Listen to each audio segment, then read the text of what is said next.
Well, the Battle of Rook's Rest has come and gone, and I'm like, I will remember you. we are halfway through the season and the Dance of Dragons is officially on, so I thought it would be fun to take a look at next week's trailer to see what could be in store. Keep in mind that unlike my breakdown videos, this will contain major book spoilers, and if you haven't seen the trailer, I've left a link to it in the description below. Now let's get into it. I absolutely love this shot because check out these two different looks from Alicent and Aemond. Aemond looks proud while Alicent is like, oh shit, what have we got ourselves into now? In the books, Aemond takes over as Protector of the Realm, a title designated to the head of state, something that should not be confused with the actual king. In season 1 of Game of Thrones, Eddard Stark was named Protector of the Realm after King Robert Baratheon was mortally wounded by a boar. This title would remain until Robert's heir would come of age. In this case, however, King Aegon is incapacitated after the Battle of Rook's Rest,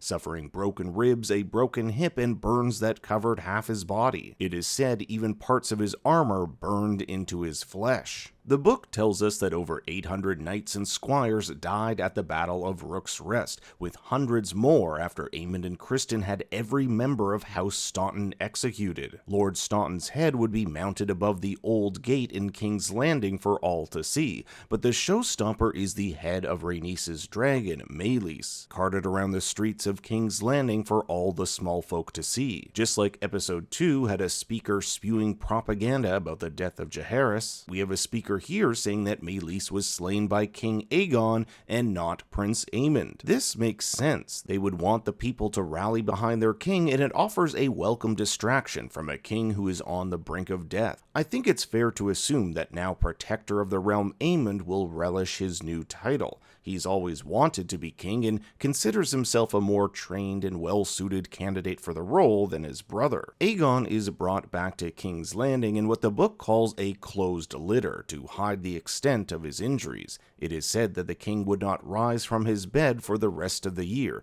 so I'm curious how the show will maneuver around this. We are in the king's chambers, where we can see a host of maesters working on the injured king. Once stabilized, only Alicent and Criston Cole were allowed to disturb his rest, and his wife Helaena never made any attempt to visit. In the book, this is a result of Helaena descending into madness after the death of her son Jaehaerys, and I get the feeling the show is drifting away from that. You may also be asking yourself what happened to Aegon's dragon, Sunfire. Like the king, he survived but terribly injured. An injured wing rendered him unable to fly, so Criston had men stationed near the animal to feed it calves and sheep until he healed. Meanwhile, on Dragonstone, Rhaenyra at the Black Council stresses the importance of controlling the Riverlands. They can't take King's Landing without it. We'll see this shot of someone knocking over Rook's Rest, and no doubt they'll be dealing with the aftermath of their loss, including Rhaenys and her dragon. Interesting that this trailer has not one shot of Corlys. In the book, Corlys blames Rhaenyra for his wife's death, stating it should have been you,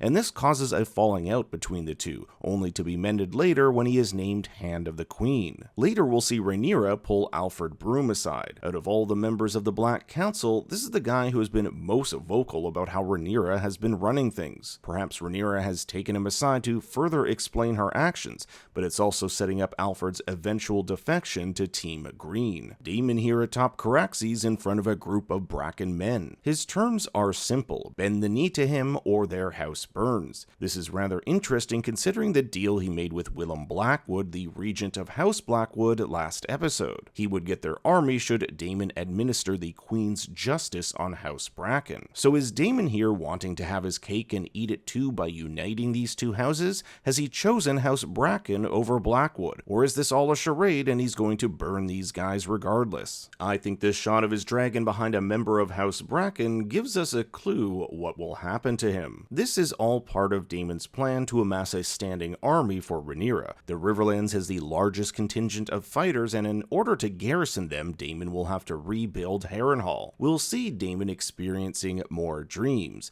The closed captioning has a quote, mysterious woman saying, Daemon, you were meant to wear a crown. The speaker sure doesn't have the Scottish accent that belongs to Alice Rivers. However, that's not to say it isn't her controlling him through dreams. We'll see Daemon pointing this axe at someone, and my best guess as to who it is Alice, and then Simon Strong. We'll see him use this same axe later, chopping wood. Notice, however, his bandaged right hand, something he doesn't have in the later shot. Now, this could just be a coincidence, but it was his right hand that appeared all bloody after his dream in episode 4. The small council has convened, no doubt to discuss the aftermath of Rook's rest. Notice how Aemon does not sit in the king's chair. If you listen carefully, you'll hear Otto Hightower's voice say, "The king does not lack for heirs." With Aegon out of the picture, will they bring Otto back during this tumultuous time? The question of succession will undoubtedly come into play here as well. Aegon does not have a male heir to take over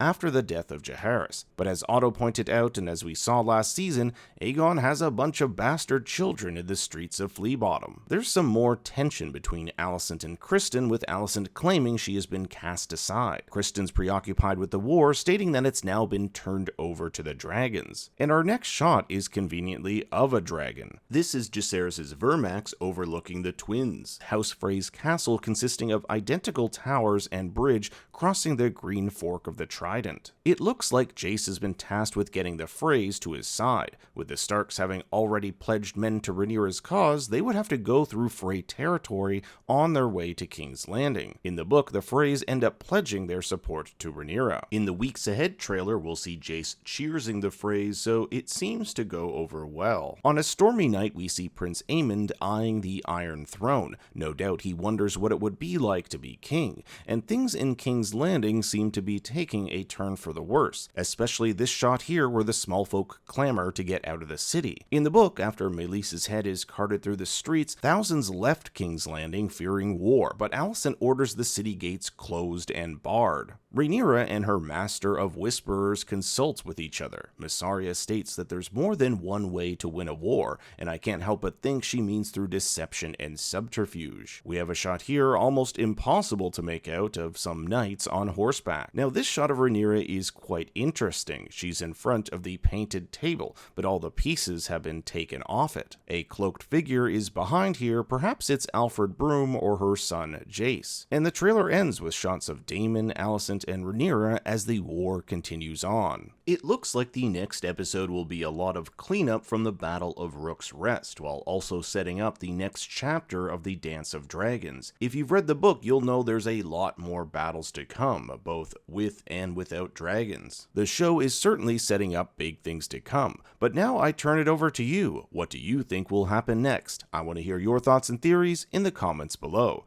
Thanks for watching, be sure to like and subscribe, and for more bad takes you can follow me on Twitter and Instagram @ThinkStoryYT. Until next time, remember... I will remember